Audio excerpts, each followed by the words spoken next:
Today on the Daily Saint, I am attempting to summarize the Bible in under 11 minutes. Are you ready? Let's begin. In the beginning, God makes everything. Light, boom. Land, boom. Animals, boom. People, boom. And the people immediately mess it up. God says, do not eat from that tree. Humanity says, interesting, what if we do exactly that? And just like that, the whole story turns into God trying to fix what humans keep breaking. Things go downhill fast. People get violent, selfish, and ridiculous. So God sends a flood. Enter Noah, the man who hears God say, build a giant boat, and somehow does it. Everyone around him is probably laughing. Why is that guy building a boat? On land. Without water. Noah says, you'll see. And then they all see. Noah is basically the Bible's version of, I told you so. The animals show up 2 by 2. The rain starts. The whole world becomes one giant water problem. And Noah is floating around like, well, this got serious. Now, for the record, Noah is not swallowed by a whale. That was Jonah. Different guy. Different disaster. Same Bible, somehow even more chaotic. Then we get Abraham. God tells him to leave everything behind and go to a land he'll show him later. Which is basically the ancient version of, pack your bags. Where are we going? Just trust me. That is not a destination. Then God makes Abraham a promise that his descendants will be huge. The problem is Abraham and Sarah are old. Very old. Like, maybe let's sit this one out, old. Sarah basically laughs at the promise like, sure, why not? Let's add that to the list of impossible things. And then somehow it happens. Then we get Sodom and Gomorrah, which is one of the Bible's most intense moments. God sees the wickedness and says, in effect, absolutely not. Fire comes down. The cities get destroyed. Lot's family is told to run. And one person looks back and turns into a pillar of salt, which is an extremely dramatic consequence for being nosy. Moral of the story, when God says move, do not make it weird. Then there is Jacob, who is basically a walking family argument.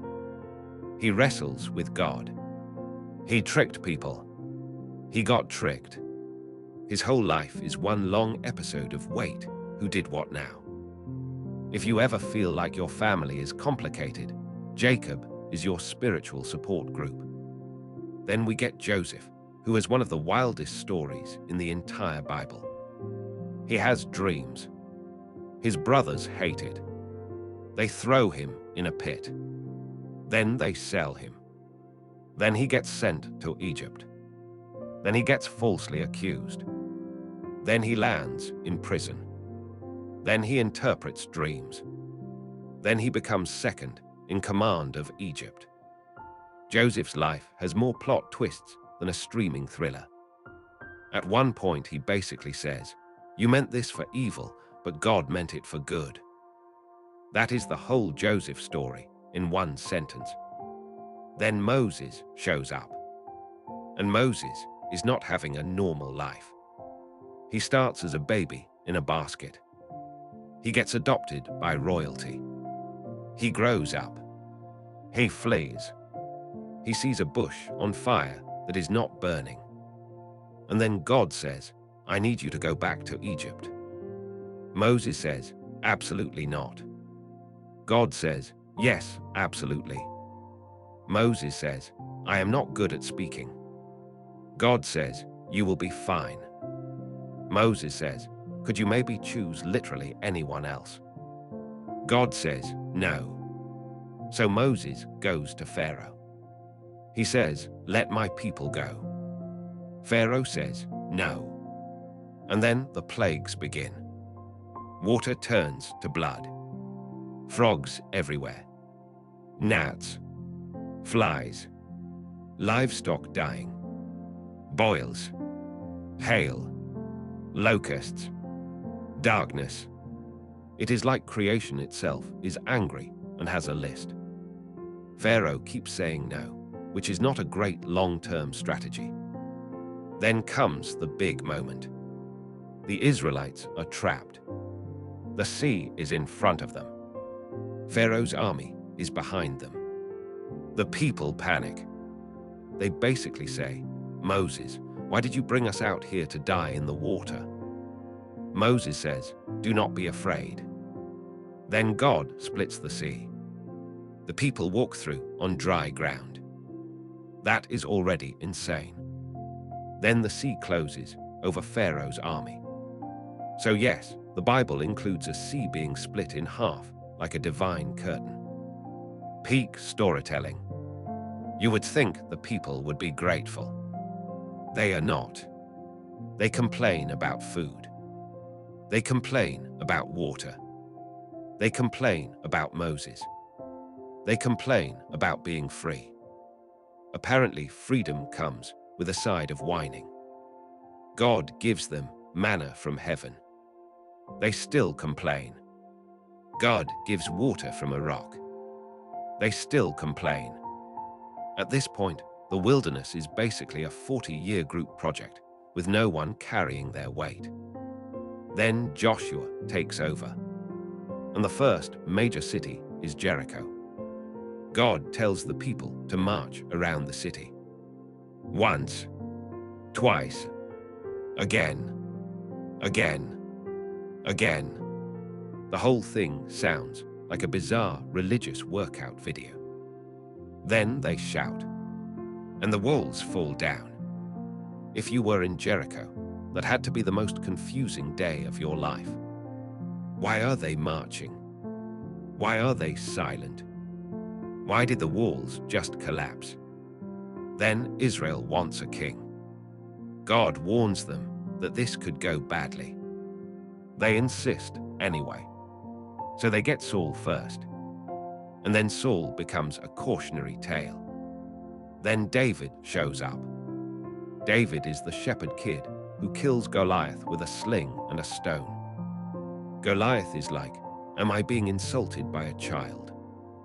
David is like, "Yes, but spiritually." Then David becomes king. But even David, the hero, is not perfect.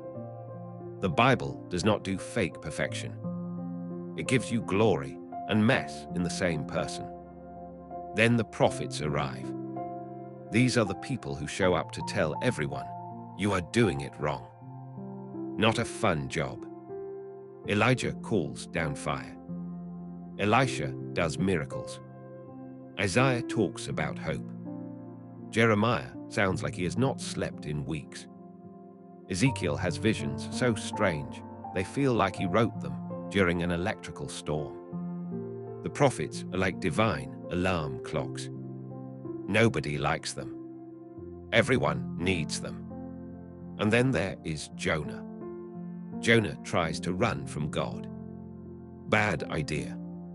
He ends up in a giant fish. So yes, one of the most famous Bible stories is about a man being swallowed by a giant sea creature because he tried to dodge his calling.